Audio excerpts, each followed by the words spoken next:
बिगुल बज उठी है महाक्रांति की, वीरों शौर्य दिखाना है, असमंजस में समय गंवाकर कायर नहीं बहाना है, और आपको मतदान कर रहे जरूर जाना है। क्या वादा नहीं पूरा हुआ तो 109 होगा मुन्ना। बजट नाम की चिड़िया से बार के अधिवक्ता परिचित नहीं है कि मैं 8 तल्ला बना कर दूंगा 1 साल के अंदर, 1 वर्ष के अंदर।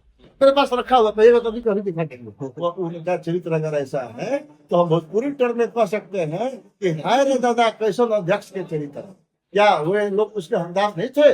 क्या उनका द्वारा बार में योगदान नहीं दिया गया है?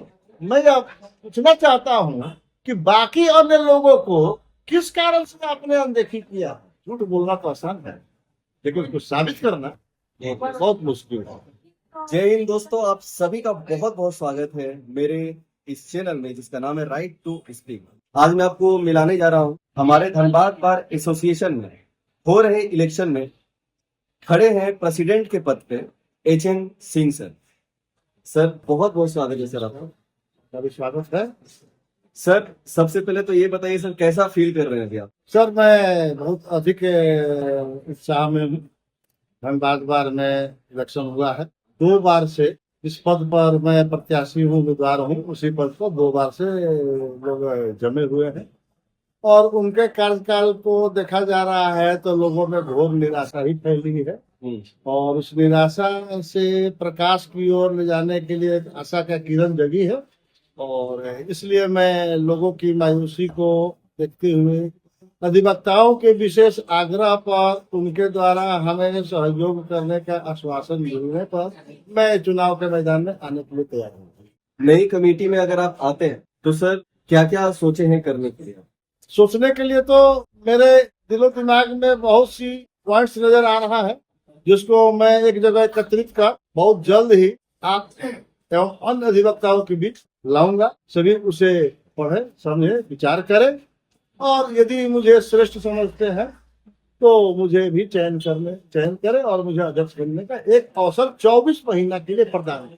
तो अगर आप भी चाहते हैं कि HN सर हमारे इस कमेटी के मेंबर में प्रेसिडेंट के पद पे आए तो please cast your vote for HN Singh sir. Sir आप ये बताइए, हमारे जितने भी अधिवक्ता जन देख रहे हैं, जो न्यू कॉमर आएंगे, जितने भी नए अधिवक्ता ज्वाइन करेंगे हमारे धनबाद बार एसोसिएशन में, उनके लिए क्या सोचे हैं? जो अभी आने वाले हैं उनके लिए मेरे पास में जो योजना है, सबसे पहले बात है कि उनको पढ़ने में जो रुपया खर्च हुआ और यहाँ तक आने में, एनरोल्ड होने में जो रुपया खर्च हुआ वह तो हुआ ही, लेकिन हमारे एसोसिएशन में उन्हें प्रवेश करने के लिए भी 1 रुपया का बड़ी बाधा को पार करना पड़ता है। बिल्कुल। और हम देखते हैं कि इसी बाधा को दूर करने के लिए समुचित संसाधन जुटाने में उनको विलम्ब हो जाता है कि जो नए अधिवक्ता आएंगे तो उनके लिए जो एक बहुत बड़ी राशि उनके सामने में एक पहाड़ की तरह लगती है, उस राशि को हम बहुत हद तक नीचे लाएंगे, कम करेंगे, जिससे कि वह हमारे समाज में आसानी से प्रवेश पा सके, और उनके आते ही हमारे सदस्यता ग्रहण करते ही बार का उनको तत्काल बैठने का एक समुचित व्यवस्था प्राप्त हो, यह हमारे लिए प्रतिबद्धता और प्राथमिकता रहे। अभी माहौल काफी खूबसूरत चल रहा है हमारे धनबाद बार एसोसिएशन। तो मेरे जितने भी अधिवक्तागण हैं, जितने भी जूनियर सीनियर हैं, सबसे सर वोट के लिए आप क्या अपील करना चाहेंगे? मेरा करबद्ध उनसे निवेदन है, प्रार्थना है, अनुरोध है कि विचार करें। आप जिन समस्याओं से जूझ रहे हैं उन समस्याओं से निजात पाना है तो आपको एक कदम आपको आगे बढ़ना होगा। मैं आपके लिए बार के लिए 1 कदम आगे बढ़ा हूँ, आपको भी आवश्यकता है कि आप भी आगे बढ़िए। आपके आने से 1 कदम आगे बढ़ने से मैं कुछ लायक हो जाऊंगा कि मैं इस बार को एक श्रेष्ठ बार बनाने के लिए, एक बेस्ट बार बनाने के लिए मैं अपना संपूर्ण झोंक दूंगा जो इस बार के लिए आवश्यक है।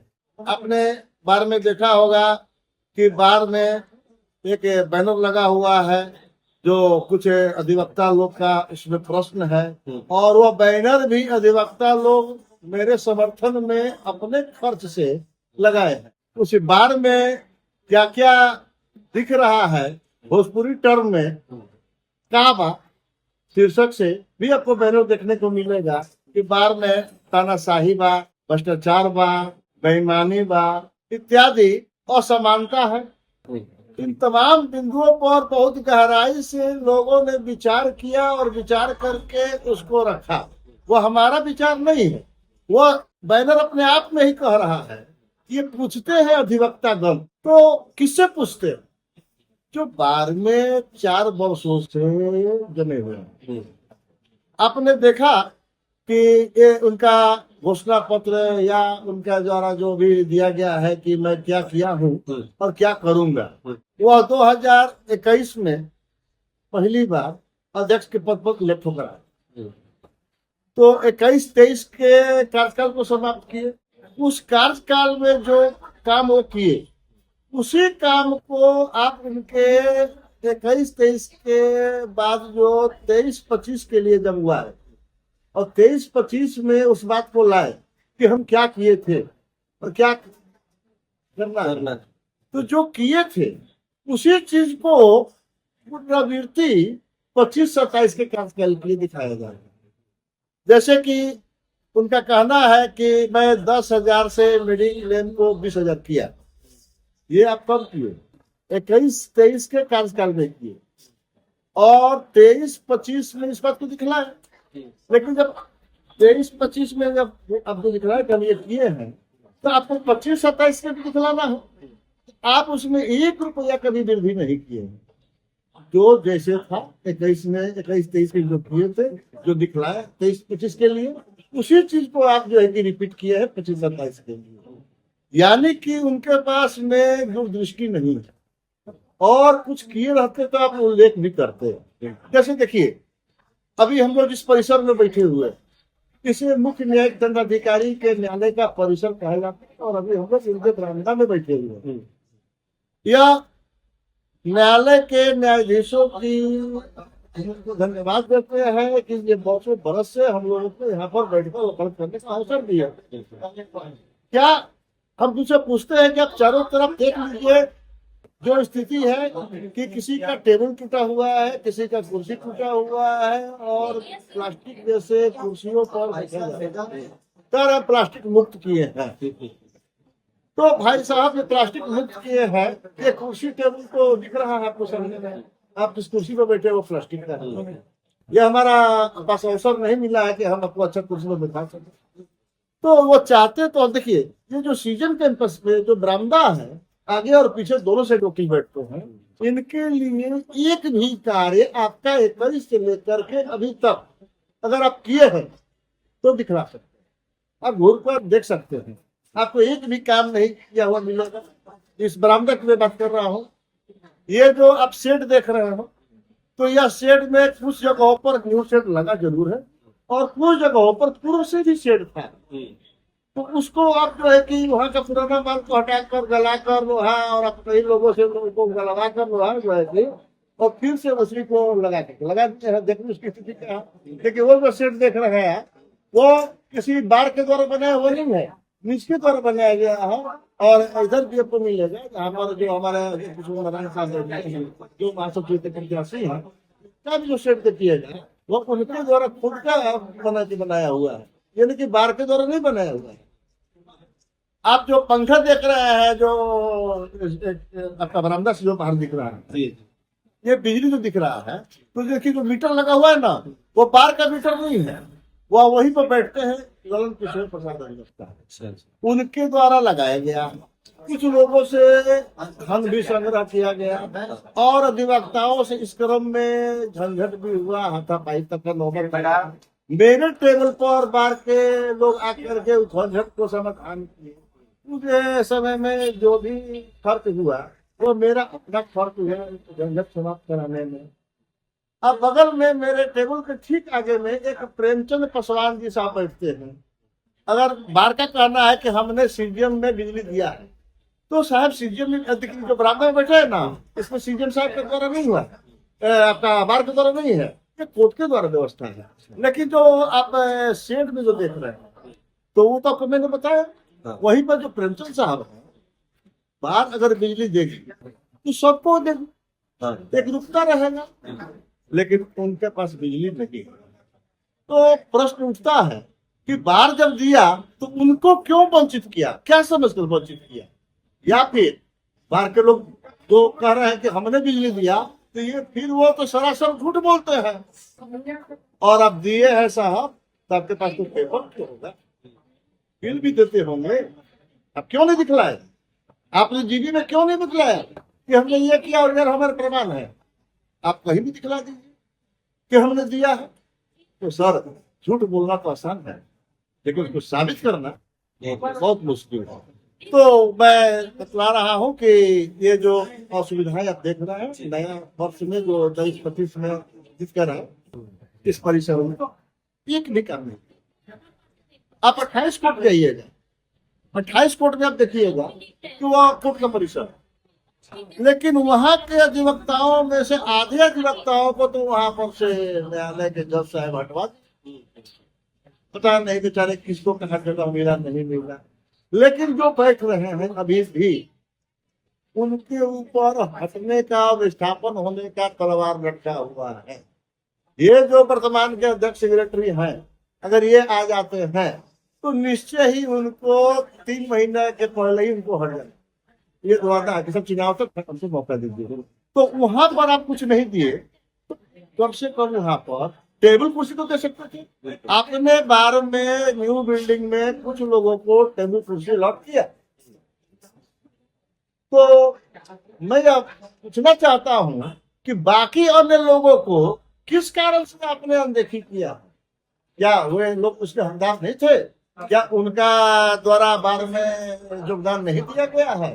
तो ये सर सूच के आधार पर कहीं देना कहीं न देना, एक आंख में सुरमा लगाना एक आंख में काजल लगाना सर, तो ये बार के जो हमारे तथाकथित अभिभावक बने हुए हैं वो उनका चरित्र अगर ऐसा है तो हम भोजपुरी टर्म में कह सकते हैं कि हाय रे दादा कैसन अध्यक्ष के चरित्र।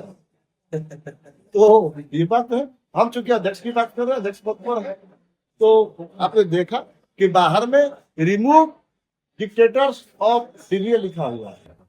वो किसी अधिवक्ता का या लोगों के समूह का एक विचार है जो आया है।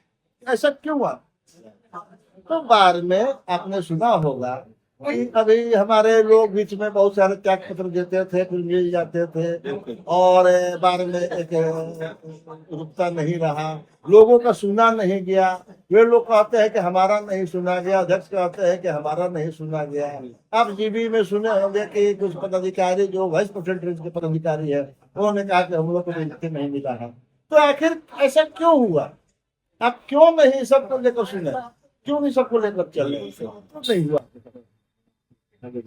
ये सर बोलना चाहेंगे, आपने जीवी मीटिंग की बात की, जनरल बॉडी मीटिंग की, तो सर इसका कितना महत्व है, और ये अगर महत्वपूर्ण है तो ये क्यों नहीं हुआ अभी तक अच्छे तरीके से? देखिए, बार में एक मॉडल रूल है, मॉडल रूल के अनुसार बार का संचालन करना है, और उसमें दिया हुआ है कि आपको प्रत्येक वर्ष का एक बजट बनाना है और उसको भी जीबी से पास कराना है, और अंत में उसको जो है कि आपको रिपोर्ट देना है साल भर के बाद, बनाना, फिर अगला बजट है प्रत्येक वर्ष का बनाना है। तो बजट नाम की चिड़िया से बार के अधिवक्ता परिचित नहीं है अभी तक, और 4 साल छोड़िए उसके पहले के भी लोग नहीं, ये लोग तो नहीं है किए हैं। दूसरी बात, ये जो जीबी मीटिंग की बात आ रही है, तो मॉडल रूल का 34 कहता है कि साल के अंत में आपके कार्यकाल के समाप्ति से 1 माह पूर्व आपको जीबी बुलाना है और उससे 3 व्यक्तियों का नाम चयन करना है, और उसका नाम जाएगा भारत स्टेट काउंसिल में, और वही लोग इलेक्शन कराएंगे। तो इस पर यानी कि 52 उस पर प्रिवेल करता है। तो 52 ये है कि आपको 3 व्यक्ति के नाम चयन कराना है और उनके नाम चुनाव कराना है, लेकिन ये अपने कार्यकाल के अंदर, चाहे पिछला वाला कार्यकाल रहा हो या अभी वर्तमान का जो कार्यकाल रहा है। पिछला कार्यकाल में स्टेट बार काउंसिल के द्वारा जीबी कराने का प्रयास किया गया और वो नहीं हो पाया, रुक गया, और ये मामला हाईकोर्ट तक गया। हाईकोर्ट, माननीय हाईकोर्ट के द्वारा एक 5 सदस्यीय मतलब कि लोगों का नाम बोर्ड बना, और बोर्ड के देख रेख में 3 सदस्यीय कमेटी का गठन हुआ, तब जाकर के चुनाव हुआ, और उसमें फिर ये जीत कर आए। और अभी भी वही बात है, ये सिर्फ इसमें तो हिसाब किताब तो कोई देना ही नहीं है। आप बार का आप कहे कि ऊपर नीचे हुआ, विकास हुआ, बहुत सारा लगा, तो भैया आप लगाए जरूर, लेकिन बताइए तो कि क्या लगा, कहाँ से लगा, कितना लगा, हमको जानने का हक अधिकार है कि नहीं? एक एक अधिवक्ता को जानने का अधिकार है, लेकिन हमारे अधिकार से या हम लोगों के अधिकार से हम लोगों को वंचित किया गया है। और उनके पास एक ही बात कहना रहता है कि मेरे सपने अभी अधूरे हैं, मेरा सपना हो न सका अपना, तो एक मौका हमको फिर से देना। तो आप प्रत्येक साल में देखिए, उनका पिछला जो आप पढ़िएगा घोषणा पत्र जिसको कहा जा रहा है आजकल के भाषा में, तो उसमें बोले थे 23-25 में जब वो आए थे कि मैं 8 तल्ला बना कर दूंगा 1 साल के अंदर, 1 वर्ष के अंदर। मेरे पास रखा हुआ था, कभी कभी दिखा देंगे, आप फोटो खींच लीजिएगा, देख लीजिएगा। और अब आकर के वही व्यक्ति कह रहे हैं कि मैं 5 तल्ला बना कर दूंगा। साहब क्या हुआ, आपका वादा नहीं पूरा हुआ तो आपसे 9 होगा मुन्ना, आपके पास की बात नहीं। तो इसलिए लोग आपको इस तरीका से, आप 1 साल 2 साल में 1 तल्ला बनाते हैं, आपका 2 तल्ला बन रहा है, अभी भी बाकी आपका अधूरा है, आपके अनुसार ये अधूरा है, देखने से भी अधूरा है। तो ऐसे तो आपको 8 तल्ला बनाने में तो आपको 8 दूनी 16 साल चाहिए। और इस तरीके से तो लगता है कि अब है कि चाइना का प्रेसिडेंट की तरह कि हम आजीवन हम ही रहेंगे और हमारे मरने के बाद कोई रहेगा नहीं। ऐसा ना हो कि लिख के चल जाए कि मेरे ही बाल बच्चों का देश तो ये तो अधिवक्ता, विद्वान अधिवक्ताओं का समाज है। आपके बार बार एक ही बात तरीका से बार बार एक व्यक्ति को छल नहीं किया जा सकता है। छल करने के लिए भी तरीका बदलना पड़ेगा, लेकिन आप तो एक ही तरीका अपनाए हुए, तो लोग समझ गए हैं कि आप तो छले जा रहे हैं। तो उससे बचने के लिए ये चुनाव हो रहा है और लोगों को मतदान करने का अवसर मिला है और लोग अपना मतदान भी करेंगे। और हमारा स्थिति चुनाव में बहुत अच्छी है और हम जीत के बहुत करीब पहुंचे हुए हैं। 30 तारीख को मतदान करने के लोग लाइन में लगकर गर्मी को सहते हुए भी मतदान करेंगे और यह भ्रष्टाचार को समाप्त करेंगे। एक विकसित भारत के लिए हमें मतदान करेंगे, तानाशाही मिटाने के लिए मतदान होगा, लोकशाही लाने के लिए मतदान होगा और यह मतदान बदलाव के लिए होगा और एचएन सिंह को लाने के लिए मतदान होगा और ये होने जा रहा है। करके रहे। क्या बात है सर, क्या बात है। मतलब काफी कुछ सर ने कहा और बहुत अच्छी अच्छी बातें भी की और हालांकि सब कुछ बताया सर ने, किस तरीके से क्या होता था, क्या होगा और कैसे सर करें। तो एचएन सिंह सर को वोट दें, सपोर्ट करें ताकि ये अपने मुद्दा को आप सबों के बीच मिलकर शेयर करें और आपकी जो भी तकलीफें हैं उस तकलीफ को दूर करें। तो बने रहे हमारे राइट टू स्पीक में, क्योंकि अभी बहुत सारी बातें करनी है सर से और आशा करता हूं सर कि आपकी जीत हो और हमारी कमेटी जो धनबाद बार एसोसिएशन कमेटी उसमें आए और जितना हो सके अच्छा काम करें सर। सर सभी अधिवक्ता से अपने वोट के लिए क्या अपील करेंगे सर? मैं सभी अधिवक्ताओं से हाथ जोड़ करके यह अपील करता हूं कि आप अपने विवेक का प्रयोग करते हुए मतदान करें और मेरा तरफ से जो मेरे बारे में जो अधिवक्ताओं के द्वारा जो बैनर टांगा गया है काबा को पठन करें और अधिवक्ताओं के सवाल को भी जो पूछा गया है उसको भी देखें और इसके आधार पर आपको मतदान करना है। और मेरे द्वारा क्या किया जाएगा बहुत शीघ्र ही आपके पटल पर हमारा घोषणा पत्र वचन प्रतिबद्धता के रूप में आएगा कि मेरी प्रतिबद्धता क्या रहेगी। तो मैं आपसे आग्रह करता हूं कि आप मतदान करने जरूर जाएं। अगर आपको लगता है कि मैं इसके लिए बेस्ट हूं तो आप हमें मेरे पक्ष में मतदान करें जो बार के हित में होगा और आपको मेरे आने के बाद निराशा नहीं होगी। आपका जीवन में एक नया संस्कार होगा, एक नई क्रांति आएगी। मैं इसी पर एक लाइन और कह देना चाहता हूं कि आप कलम वीर हैं तो बिगुल बज उठी है महाक्रांति की, वीरों शौर्य दिखाना है, असमंजस में समय गंवा कर कायर नहीं कहना है और आपको मतदान करने जरूर जाना है और एक श्रेष्ठ व्यक्ति को श्रेष्ठ बार के लिए आपको मतदान करना है। धन्यवाद। क्या बात। हालांकि समय का अभाव है तो उसको देखते हुए आप सभी से मुलाकात कराया हूँ सर से, एचएन सिंह सर, जिनका क्रमांक संख्या 2 है। वोट देना ना भूलें। चलिए फिर मिलेंगे। जय हिंद, जय भारत। जय भारत, जय जोहार।